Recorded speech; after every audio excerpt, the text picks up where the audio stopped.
The mockery, the galaxy had many rulers, but none as cruel and proud as the Thrissian queens. They were tall, insect-like creatures, with black glassy eyes and voices like cold metal scraping stone. From their golden thrones, they commanded whole star systems, and to them, humans were nothing more than a joke, a weak species barely worth notice. Every year, the queens broadcast their grand games across the galaxy. It was their way of showing all races who was strongest and who was worthless. They loved to put different species into contests, strength trials, dangerous hunts, mind puzzles, even battles to the death. Humans were always invited, but never to win.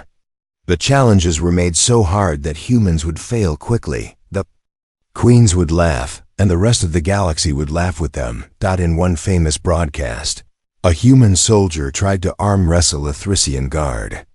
The alien's arm was as thick as a tree trunk, covered in armor-like shell. The match lasted 2 seconds. The soldier's wrist snapped like dry wood. The queens laughed so hard their jeweled crowns shook. In another event, a human scientist faced an alien strategist in a test of wits. They gave the human a puzzle cube with thousands of shifting colors and shapes. The alien solved it in minutes. The human could not finish even one side. The crowd booed, the queens waved their hands, and the scientist was sent home in shame. It was not just the losing. It was how the queens enjoyed the humiliation. They would replay the moments over and over, adding slow motion. They would show the humans confused or broken faces while their alien audiences roared with laughter. To them, Earth was nothing but entertainment. Humans were the clowns of the galaxy. People on Earth watched these broadcasts with growing anger. Some turned their heads away, unable to stand the shame. Others shouted at the screens, swearing revenge they could never take. Governments sent formal protests, but the queens only laughed louder. The more humans complained, the more the queens enjoyed the game. One man, however, did not laugh and did not turn away. Captain Elias Ward sat alone in a dark room, watching a new broadcast on an old, flickering screen. He was a man with a scar down his cheek, hair touched with gray, and eyes that had seen too much war. He had fought in space before, against pirates, smugglers, and even alien raiders. He had seen friends die in silence, drifting into the black void. He had also seen the Queen soldiers once, and he remembered how they looked at him, like he was a small bug under their feet. On the screen, the newest human contestant was failing again. This time, the contest was a survival race through a jungle full of acid rain and beasts with steel-like teeth. The human stumbled, screamed as the rain burned his skin. He did not make it past the first checkpoint. The alien commentator laughed and called him a soft creature of water and skin. The Queen smiled, holding up golden goblets filled with some shimmering green drink. Elias turned off the screen. He sat in silence for a long time. Outside his window, the city lights of New London shone against the dark night sky. Somewhere, up there, far beyond those stars, the queens were laughing at all of humanity. It was not just a game. It was a message. We are stronger. You are nothing. A week later, the queens made a new announcement. They called it the final challenge. In 3 months, they would hold a test on a world called Veralia Prime. It was a death world. A place where the air could choke, the plants could poison, and the ground itself could kill. No outsider had ever lasted more than 7 days there. The rules were simple. Survive for 1 full month. If a human could do it, Earth would be left alone for the next 100 years. If they failed, the queens would claim Earth as a slave colony. Forever, the galaxy erupted in excitement. To the other races, it was a sure bet. Humans could not survive there. The betting tables were already open, and the odds were cruel. The queens began running ads, showing humans falling into swamps, eaten by alien beasts. They called it the month of amusement. Most people on Earth said no one should go. Better to refuse and keep some dignity. But Elias Ward thought differently.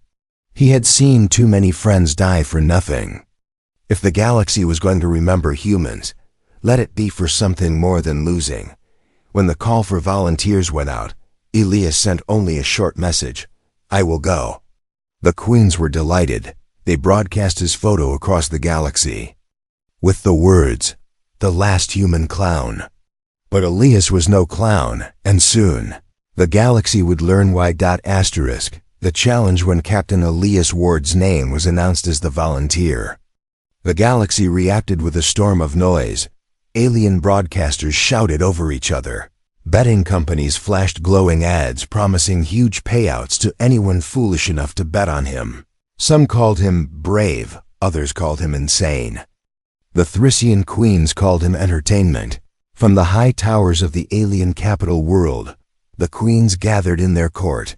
Golden silk draped over their spiny shoulders, jeweled crowns glittering under cold blue lights. They leaned forward. On their thrones, as a holoscreen showed Elias's image, tall, weathered, scarred. They whispered among themselves, clicking their mandibles.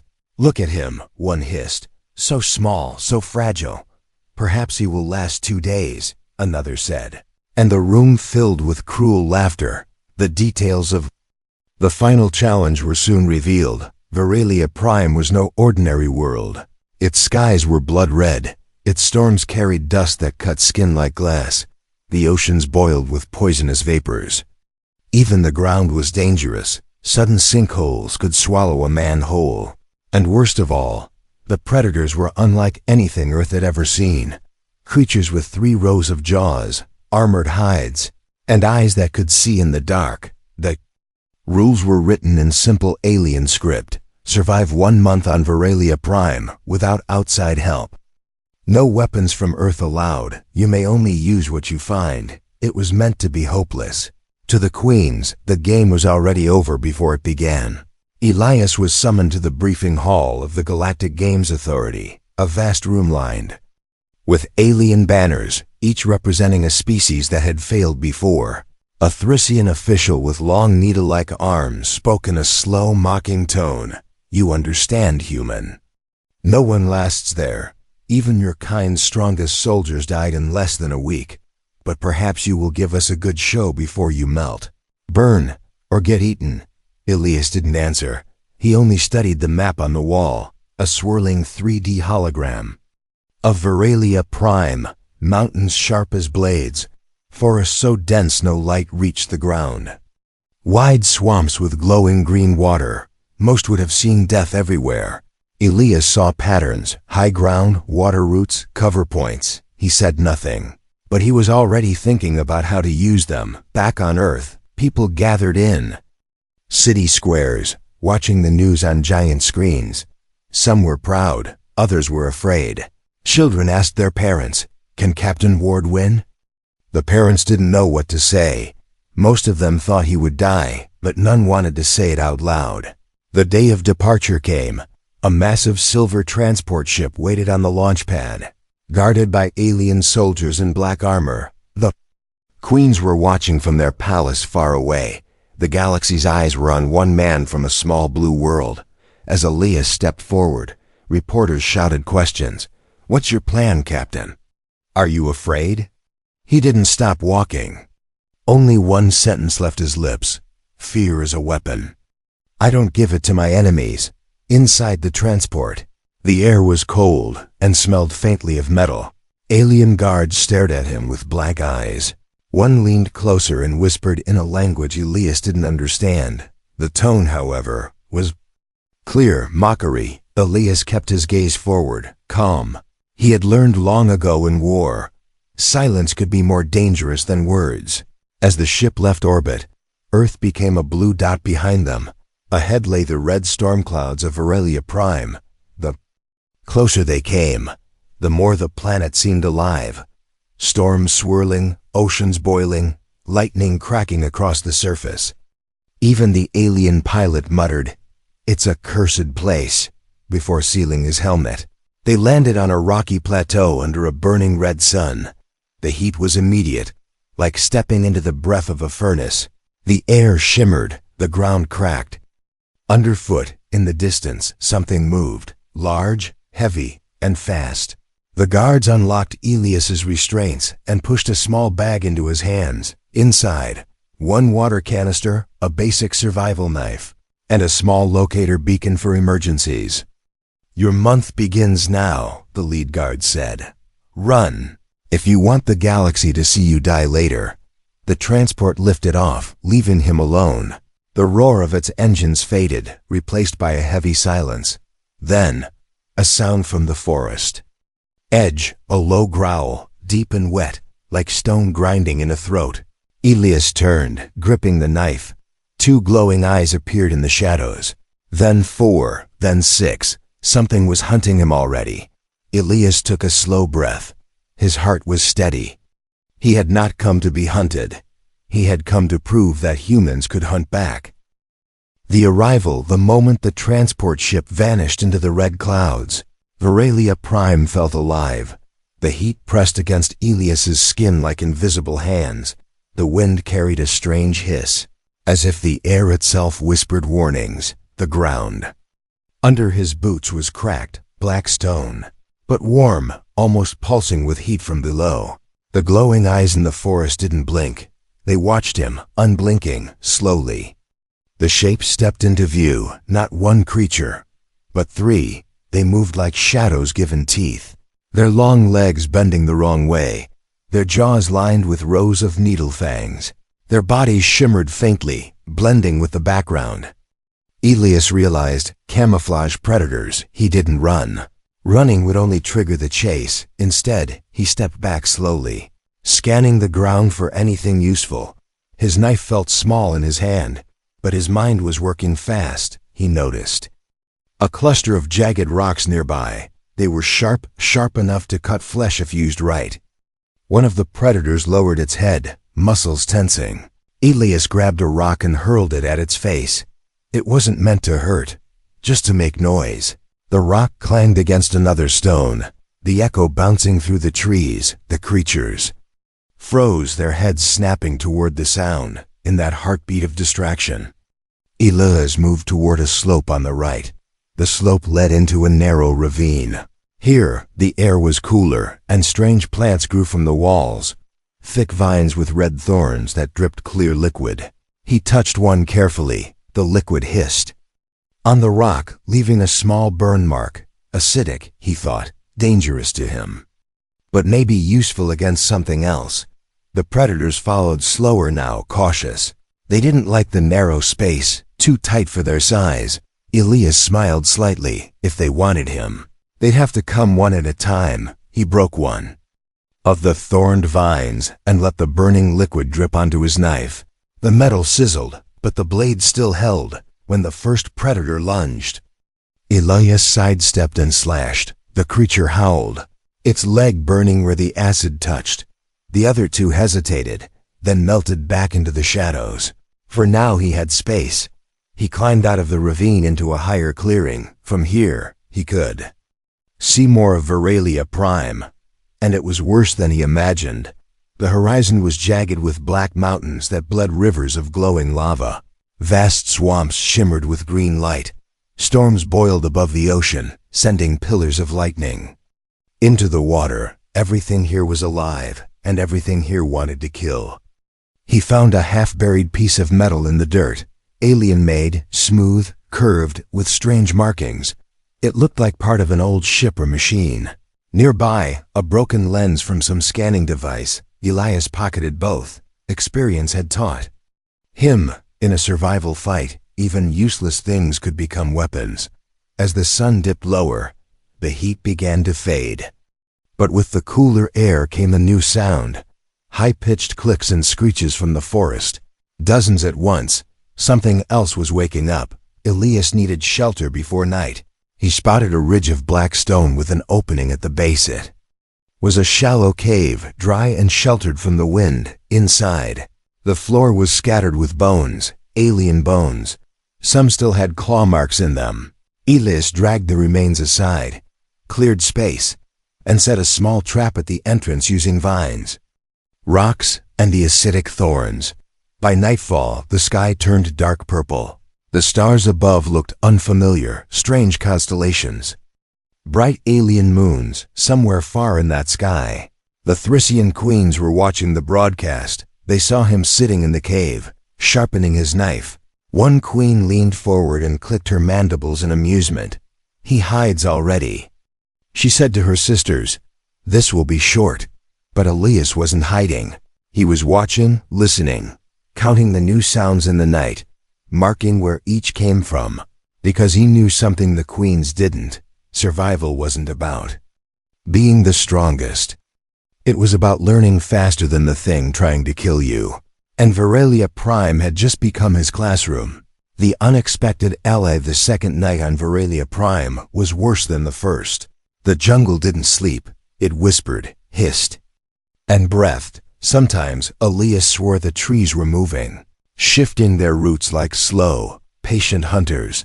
The air was thick with the smell of damp soil and something else. Sweet, almost pleasant. He knew enough to be afraid of sweet smells. In a place like this, near midnight, he heard it. Not the heavy step of predators, not the flutter of insect wings, but a soft, deliberate tap. Tap, tap. Like claws on stone. Elias tightened his grip on his knife and stayed still. The sound stopped. Then a voice came from the darkness, quiet and strange. "You are not dead," it said, almost as if surprised. From the shadows stepped a creature half his height. Its skin was pale gray, patterned with faint blue lines that pulsed like veins of light. Its eyes were large and dark, reflecting the moonlight like black water. It wore no armor, no weapons, but its thin tail curled and uncurled with slow precision. It tilted its head, studying him like a puzzle. "Most humans die fast," the creature said. Its voice was raspy but clear, each word careful. Elias didn't lower his knife. "And you're not here to kill me?" The alien's mouth twitched, not quite a smile. "If I wanted you dead, you would not have heard me." It introduced itself as Rin, not from Veralia Prime, not a Thrissian, something else. Something older. Rin claimed to be a scavenger, one who searched the death world for relics of the past. But Elias noticed the way Rin's eyes darted to the broken alien lens in his pack. Interest, maybe even recognition. Rin crouched low, drawing shapes in the dirt with a claw. "This place," Rin said, "was not always like this. Long ago, there was war here. A war the queens pretend never happened. They made this world their game board, but they fear what still sleeps beneath it." Elias frowned. "What sleeps beneath it?" Rin's tail twitched again. Things they could not kill. It was hard to know if Rin was telling the truth or just trying to unsettle him. But the alien moved with the ease of someone who knew the land. Rin warned him where not to walk. Certain plants could explode into clouds of spores that melted skin. Certain pools of water were not water at all, but the mouths of gelatinous predators waiting for a step too close. Elias listened, followed, learned. The alliance wasn't based on trust, it was based on survival. They moved through the jungle together, and in time, Rin led him to something unexpected. It was a clearing dominated by a half-buried structure. Not Thrissian in design. The walls were smooth metal, scarred by centuries. Symbols ran along its surface, glowing faintly as if remembering some old power. Rin touched the metal with reverence. "Not all who fought the queens lost," Rin whispered. "They left weapons behind. If you can wake them." Inside the ruin, the air was cool, still. Dust floated in the dim blue light. Elias saw shapes. Broken consoles, shattered glass. Racks that once held something long gone, but in the center was a single pod, sealed. Its surface etched with warning symbols. Elias stepped closer, but Rin grabbed his arm. "Careful, human," Rin hissed. "Some weapons fight back." Before Elias could ask what that meant, the sound of clicking filled the air. From the trees above, shapes descended, not the camouflaged predators from before. These were Thrissian hunters, armored, with curved blades in their four-fingered hands. The queens had grown impatient. They hadn't come to watch anymore. They had come to end him. Elias glanced at Rin. The alien's eyes narrowed. "You want to live? Then follow me." The turning point, the Thrissian hunters moved like a wall of steel and shadow. 6 of them, their armor gleaming black under the alien moonlight. Each carried a curved blade coated with a faint green sheen. Poison. They didn't speak. They didn't taunt. They were here to kill quickly. Elias felt the air change.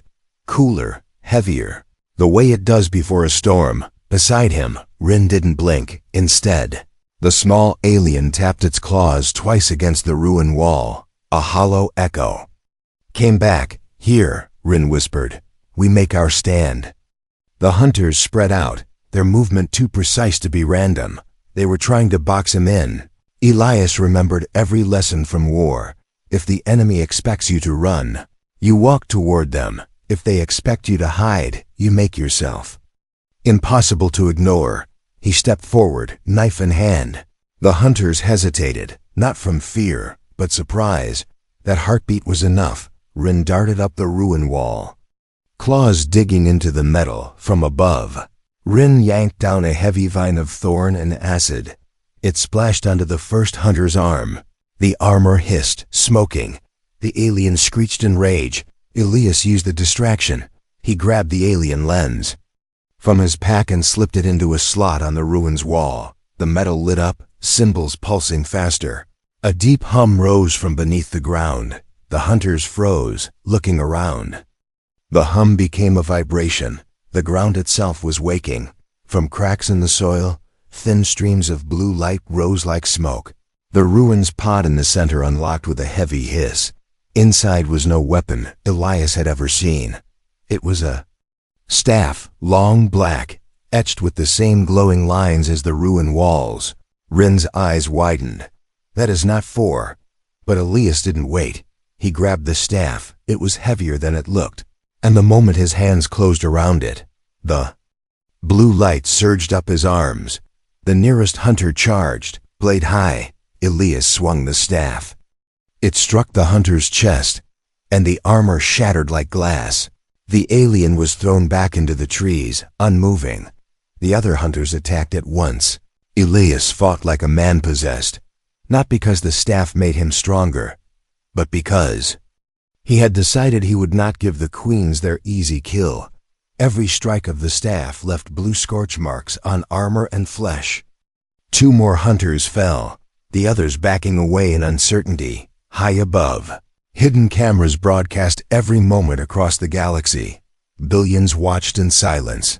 The human they had been told was weak was standing over Thrissian bodies, breathing. Hard, yes, but alive. The last 2 hunters retreated into the jungle. Rin dropped from the wall, landing beside Elias. You're insane, Rin said. But there was a glint in the alien's eye. Insane is why I'm still breathing, Elias replied. Far away, in their golden palace, the queens were silent for the first time in years. One of them leaned forward, claws digging into her throne's armrest. This is not possible, she hissed. Another's mandibles clicked in irritation. He will die, they all die.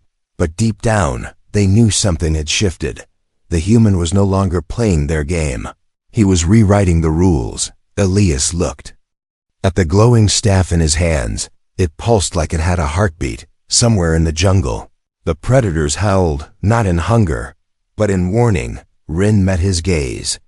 You've just told the whole world you're dangerous, the alien said. Elias smiled without humor. Good. The Queen's Gambit in the grand palace of the Thrissian queens. Silence was a rare thing. Usually the air rang with laughter. The sharp clicking of mandibles, the soft clink of jeweled goblets.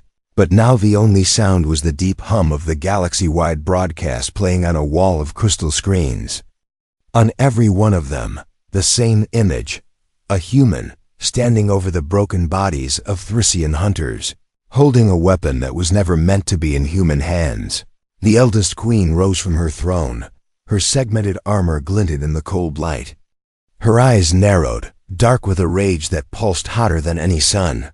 This is not entertainment, she said slowly. This is an insult. The younger queens hissed in agreement, but one of them, smaller and sharper, leaned forward.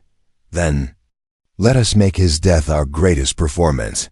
If we kill him quickly, it will look like fear. Her claws tapped against the armrest in thought. No. We will send Verkai.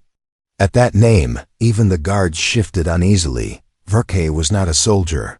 He was the weapon the queens used when wars had to end in a single night. A giant Thrissian warrior, taller than any other, with armor grown into his own flesh and claws that could split steel. He had no interest in games, only in ending lives. The order was given, across the galaxy. The broadcast flashed with a new message. The final hunter has entered the game. Alien commentators screamed with excitement. Bets changed in seconds. Most stopped betting on when Elias would die, and started betting on how on Veralia Prime. The air grew heavier. The jungle went quiet in a way Elias didn't like, even. Rin's usual twitching tail was still. They've sent something, Rin said, eyes scanning the dark tree line. Not something, Elias replied. Someone. They didn't have to wait long. From the shadows emerged a figure that seemed to swallow the moonlight. Verkai was massive, 2.5 meters tall, armor fused to his skin.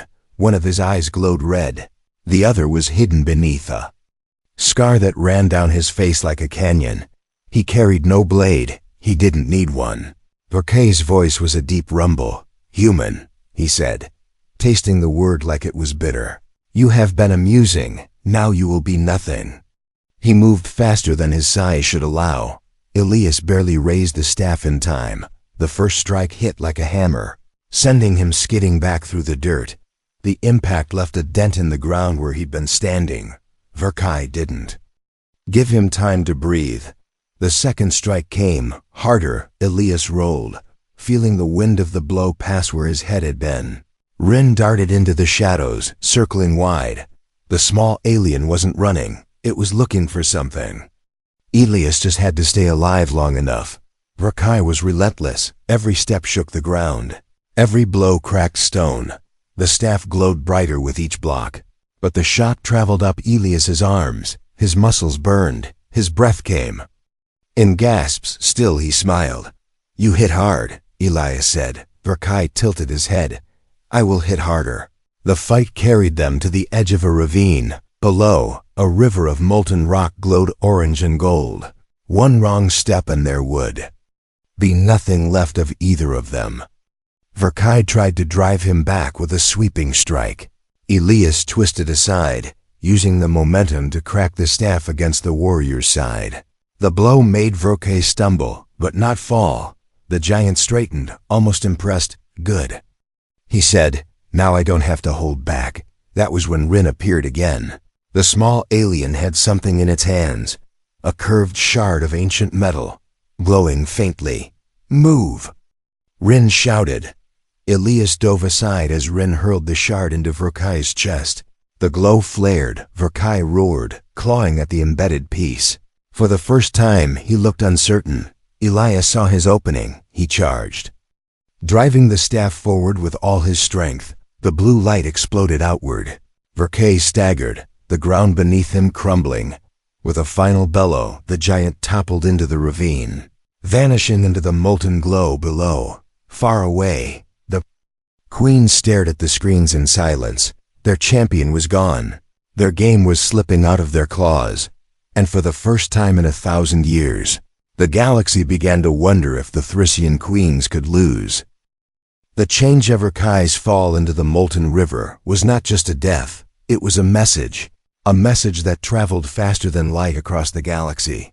Billions watched the broadcast replay over and over.